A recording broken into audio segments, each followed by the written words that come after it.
everybody. Welcome back to SourceFedNerd. I'm Steve Zaragoza. And I'm DJ Woolridge, and glad to have you. Yeah, I agree with that. Big news today for Marvel fans as they have announced a new deal with Netflix that will produce 4, count them 1, 2, 3, 4 new series for the on-demand service. The series will start with a reboot of Daredevil in 2015 and will be followed by Jessica Jones, Iron Fist, and Luke Cage. And because this is Marvel, we'll all build to one big crossover miniseries called Heroes for Hire. Nope, actually, DJ, that's not it. It's called The Defenders. What? So it's basically just a street-level TV Avengers. Yeah, exactly.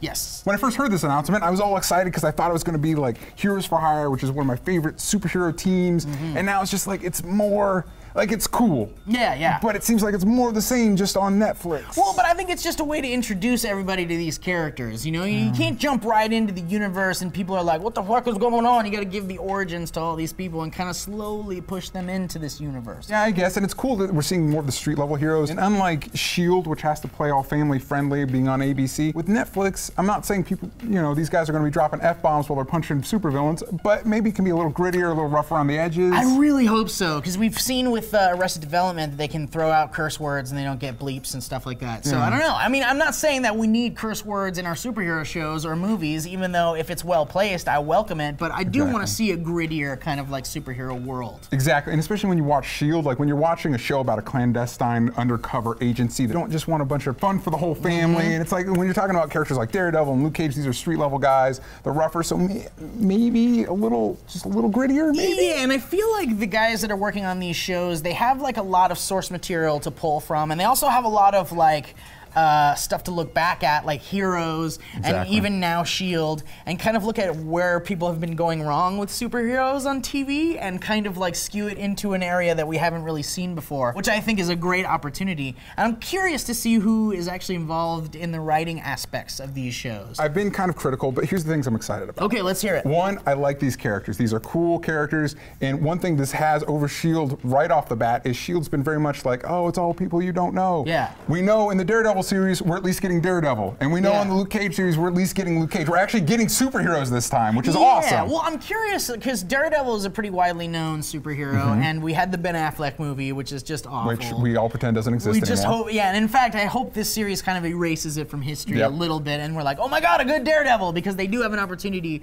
to make Daredevil really awesome. Freaking cool. Yeah. But I'm not super familiar with the other characters. Like, I know Luke Cage a little bit, but what's up with the other characters? Well, the other characters, first off, is Jessica Jones, who's kind of more obscure when it comes to the broader pop culture. She was created by Brian Bendis, who's like Marvel's go-to guy. She started out as a superhero and then segued into being more like a private detective, spy type role. And spoiler alert, in the comics she ends up marrying Luke Cage. Whoa! Luke Cage came from the blaxploitation era, like Shaft and everything.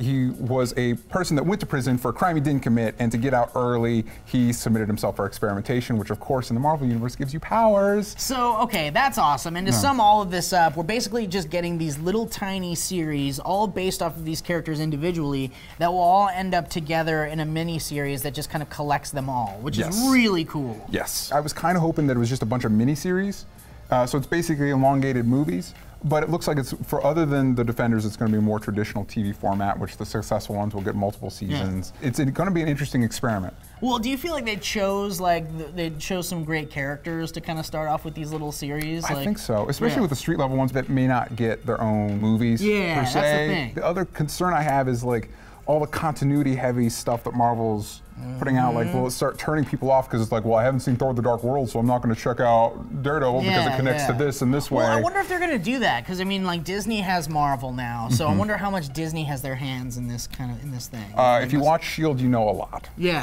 exactly. Well, but I'm talking about with these Netflix series. The Netflix ones. Well, I mean, I think they're producing it, but who knows? Like, who knows what the tone is going to be like? It's exciting times to be a comic book fan. I absolutely agree, DJ. So, guys, since you'll be able to catch all of these series on Netflix, be sure to go to netflix.com/SourceFed, and you'll get a whole free month of instant streaming, and then eventually when this series comes along, you can enjoy that for a whole month. How about that, DJ? Excitement. Get a leap in this whole Netflix thing while it's still fresh and new. Yeah, I mean, it's so new, it's like a baby born out of a vagina. I don't know what's going on with Netflix. It's a brand new thing. I want to dig into it. I'd like to go to netflix.com/SourceFed and get a free month just to see what it's all about.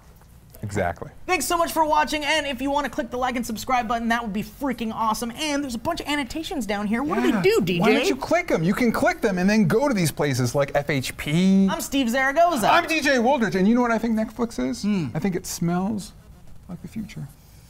Ooh, the future smells a bit like burnt toast, and I taste a dime in my mouth. That's the future.